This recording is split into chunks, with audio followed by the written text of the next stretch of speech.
छत्रपती संभाजीनगरमध्ये चंद्रकांत खैरे, अंबादास दानवे, संजय शिरसाट आणि एमआयएमचे नेते इम्तियाज जलील दिवाळीनिमित्त आयोजित स्नेहमिलन कार्यक्रमात एकत्र आले।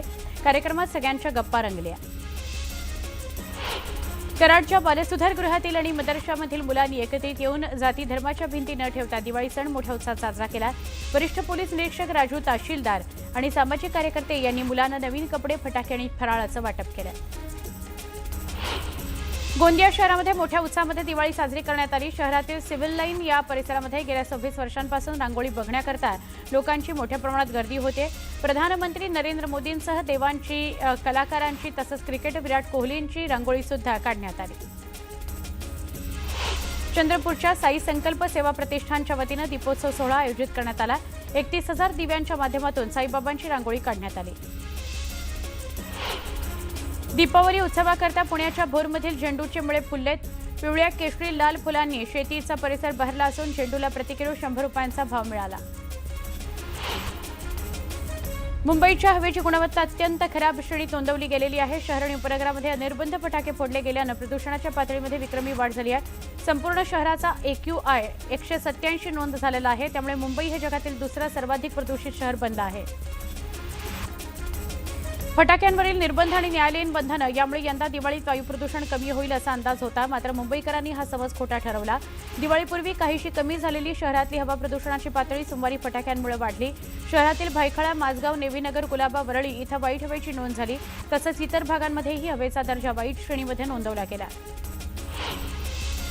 मुंबईच्या हवेत गेल्या काही दिवसांमध्ये झालेला बदल आता आरोग्यावर स्पष्टपणे जाणवू लागला आहे। पावसानं विश्रांती घेतल्यानंतर ऑक्टोबर हीटची झळ बसते आहे।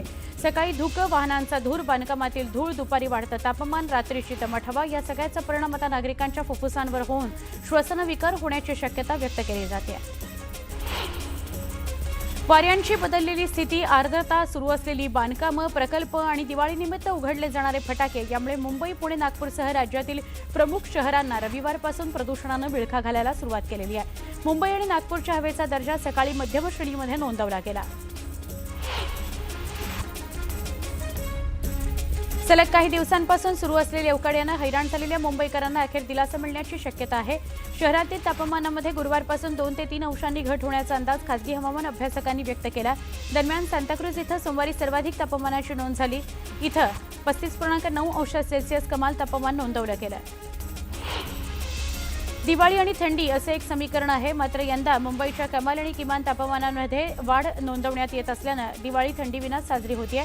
सोमवारी कमाल तापमान 35.9 तर किमान तापमान 25.1 अंश सेल्सिअस नोंदवण्यात आलं। नवीन नागपूरकरता राज्य सरकारकडून दिवाळीत विकासाची भेट देण्यात आली। मुख्यमंत्री देवेंद्र फडणवीस यांच्या अध्यक्षतेखाली नागपूर महानगर प्रदेश विकास प्राधिकरणाची बैठक सह्याद्री अतिथीगृहावर पार पडली। भविष्यात निर्माण होणाऱ्या मालमत्तांच्या व्यवस्थापनाकरता स्वतंत्र ॲसेट मॅनेजमेंट कंपनी स्थापन करण्यास मान्यता देण्यात आली आहे। आगामी स्थानिक स्वराज्य संस्थांच्या निवडणुकीच्या अनुषंगाने राष्ट्रवादी काँग्रेसनं राष्ट्रवादी नंदुरबारमध्ये मेळावा घेत इच्छुक उमेदवारांच्या मुलाखती देखील घेतल्या। आमची महायुती म्हणून लढण्याची भूमिका असून याबाबत वरिष्ठ स्तरावर महायुतीचा निर्णय होईल, मात्र त्याची बैठक न झाल्यास आम्ही स्वबळावर लढण्यास सज्ज असल्याचं यावेळी मंत्री माणिकराव कोकाटे म्हणाले। मावळ तालुक्यातील तळेगाव दाभाडे प्रशासकीय इमारतीच्या लोकार्पण प्रसंगी मंचावर एक वेगळाच राजकीय रंग बघायला मिळाला। या कार्यक्रमामध्ये बोलताना माजी राज्यमंत्री बाळा भेगडे यांनी थोडं श्रेय लाटण्याचा प्रयत्न केला, तरी त्यांनी आमदार सुनील शेळके यांच्या विकास कामांचं मनापासून कौतुक करायला विसरले नाही। वर्ध्याच्या कारंजा इथले शेतकरी राजू राऊत यांनी आपल्या 3 एकरातील सोयाबीन पिकाला पेटवून देत सरकारच्या धोरणाचा निषेध केला। सोयाबीनच्या पेरणीपासून ते काढणीपर्यंतचा खर्च 70,000 रुपये आला, परंतु हा खर्च निघणार नसल्यानं शेतकऱ्यानं हे टोकाचं पाऊल उचललं। चीननं सप्टेंबर 2025 मध्ये अमेरिकेतून सोयाबीनचा एक दाणाही आयात केला नाही। नोव्हेंबर 2018 नंतर प्रथमच चीननं अमेरिकी सोयाबीनची आयात शून्यावर आणली। गेल्या वर्षी या काळात 1.7 दशलक्ष टन अमेरिकी सोयाबीन चीनने आयात केलं होतं। सिंधुदुर्गामध्ये पुन्हा एकदा ओंकार हत्तीचा धुमाकूळ बघायला मिळतोय। मडुरा गावामध्ये हत्तीनं अक्षरशः थैमान घातलं। घराशेजारी उभी असलेली मोटरसायकल पाडून त्यावर पाय ठेवत ती चिरडून टाकत असल्याचा एक व्हिडिओ व्हायरल झाला। गावकऱ्यांमध्ये यामुळे भीतीचं वातावरण आहे। सिंधुदुर्गच्या मडुरा गावात ओंकार हत्तीचा धुमाकूळ सुरू आहे। सुमारे 1.5 तास हत्ती रस्त्यावरच ठाण मांडून बसला होता। गोव्यात नोकरीनिमित्त जाणाऱ्या युवकांचे त्यामुळे हाल झाले। स्थानिकांच्या संरक्षणाकरता नियुक्त वनविभागाचे कर्मचारी घटनास्थळी उपस्थित नव्हते, त्यामुळे स्थानिकांनी संताप व्यक्त केला। कापूस खरेदी करता केंद्रीय वस्त्रोद्योग मंत्रालयानं महाराष्ट्र राज्य कापूस पणन महासंघाला परवानगी दिली आहे। या निर्णयामुळे भारतीय कापूस महामंडळ आणि पणन महासंघामध्ये लवकरच करार होणार आहे। राज्य सरकारनं अतिवृष्टी, महापूर, भूस्खलन या बाधितांना 3 हेक्टरच्या मर्यादेत मदतीची घोषणा केली होती, पण आजवर एनडीआरएफच्या निकषानुसार 2 हेक्टरच्या मर्यादेत शेतकऱ्यांना मदत मिळाली आहे। आता पात्र शेतकऱ्यांना उर्वरित 1 हेक्टरची मदत मिळणार आहे। त्याकरता सरकारनं 648 कोटी रुपयांच्या वितरणाला मंजुरी दिली आहे। दिवाळीनंतर कापूस बाजारामध्ये तेजीची शक्यता आहे। शेतकऱ्यांचं लक्ष आता खासगी खरेदी आणि सीसीआयकडे लागून राहिलेलं आहे। 28 ऑक्टोबरनंतर खासगी खरेदीला वेग येणार असून सीसीआयची खरेदी 1 नोव्हेंबरपासून सुरू होण्याची शक्यता आहे। गेल्या वर्षभरामध्ये साखरेची विक्री सरासरी 3800 रुपये क्विंटलनं झालेली आहे। इथेनॉल, बगॅस, मळी, अल्कोहोल यासह इतर उपपदार्थांना सुद्धा चांगला भाव मिळतोय। यामुळे गत हंगामातील उसाला प्रतिटन 200 रुपये, दुसरा हप्ता आणि चालू गळीत हंगामातील पहिली उचल विनाकपात 3751 रुपये देण्यात यावी, अशी मागणी स्वाभिमानी शेतकरी संघटनेच्या वतीनं करण्यात आलेली आहे। मावळच्या तळेगाव दाभाडे प्रशासकीय इमारतीचं लोकार्पण पार पडलं। मावळ मतदारसंघामध्ये विकास कामांकरता तब्बल 24 कोटींच्या प्रकल्पासोबतच आणखी 712 कोटींची कामं सुरू आहेत। वैद्यकीय शिक्षणाच्या संधी वाढवण्याकरता राष्ट्रीय वैद्यकीय आयोगानं मोठा निर्णय घेतलाय। शैक्षणिक वर्ष 2024-25 साठी 10,650 नवीन MBBS जागांना मंजुरी देण्यात आली आहे। 41 नवी वैद्यकीय महाविद्यालये सुरू करण्यासही परवानगी देण्यात आली आहे। मुंबई उच्च न्यायालयाच्या नागपूर खंडपीठानं विविध शाळांमधील 100वर शिक्षकांची मागणी मंजूर केली आहे। या शिक्षकांचं शालार्थ आयडी घोटाळ्यामुळे गेल्या मार्चपासून थांबलेलं वेतन सुरू करा, असा अंतरिम आदेश विभागीय शिक्षण उपसंचालकांनी दिला आहे। देशातील IIT-सह अन्य राष्ट्रीय स्तरावरील अभियांत्रिकी संस्थांमध्ये प्रवेशाकरता आवश्यक असलेल्या संयुक्त प्रवेश परीक्षा मुख्य 2026च्या तारखा राष्ट्रीय परीक्षा कक्षाकडून जाहीर करण्यात आल्या आहेत। जेईई मेन्स ही परीक्षा 2 सत्रामध्ये होणार असून परीक्षेचं पहिलं सत्र 21 ते 30 जानेवारी तर दुसऱ्या सत्राची परीक्षा 1 ते 10 एप्रिल दरम्यान होणार आहे।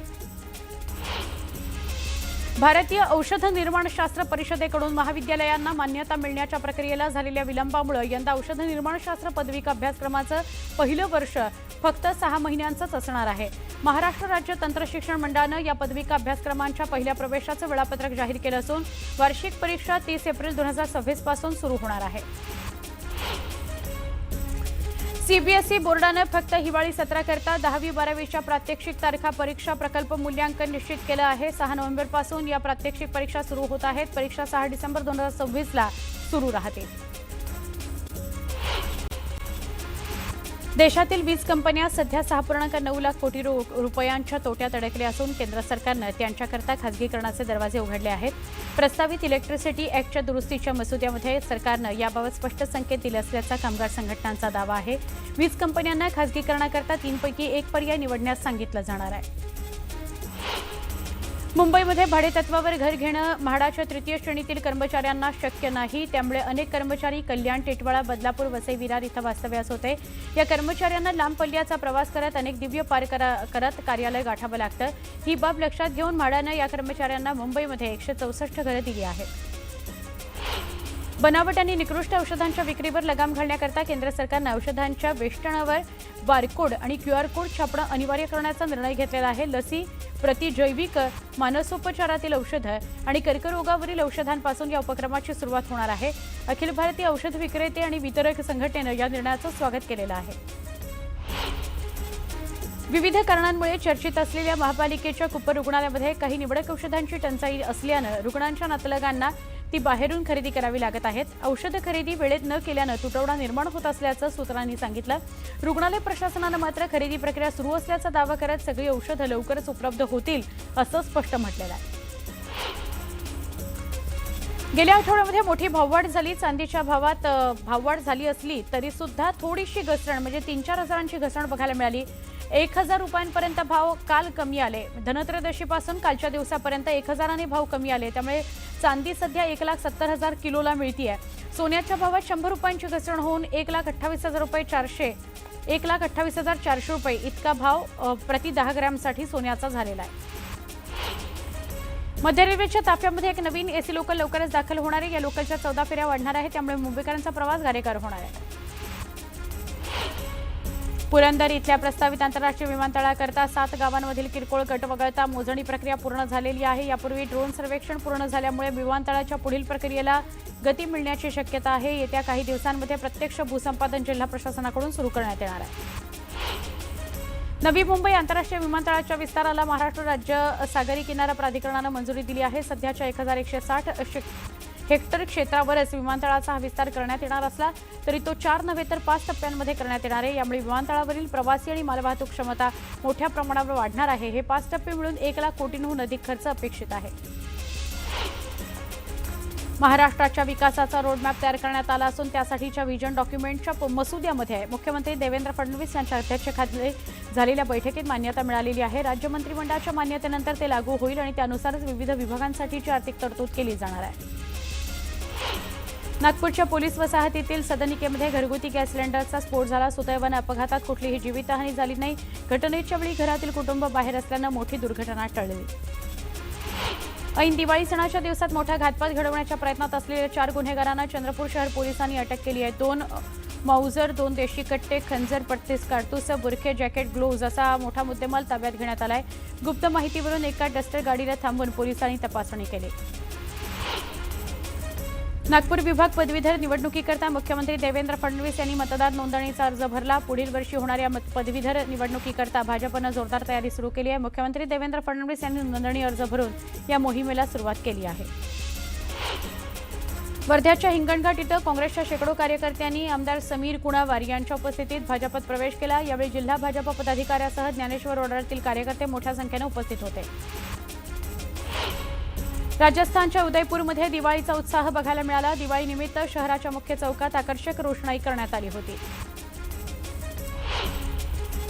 अंदमान निकोबार द्वीपसमूहात चक्रीवादळ येण्याचा अंदाज हवामान विभागानं वर्तवलाय. 23 ऑक्टोबरपर्यंत जोरदार पाऊस पडण्याचा अंदाज वर्तवण्यात आलाय.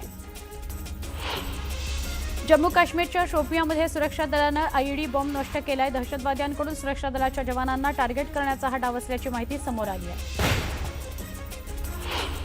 पंजाब बॉर्डरवर बीएसएफच्या जवानांनी मोठी कारवाई केली आहे. अंमली पदार्थांची तस्करी करणाऱ्या आरोपीला अटक करण्यात आली आहे. 3.8 किलो हेरोईन, 1 ड्रोन आणि 1 पिस्तूल जप्त करण्यात आलाय.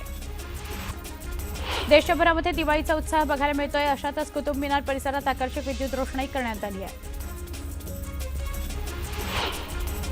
दुबईवरून हाँगकाँग विमानतळावर उतरणारं कार्गो विमान रनवेवरून घसरून थेट समुद्रात कोसळलं. दुर्घटनेमध्ये 2 ग्राउंड स्टाफचा मृत्यू झाला.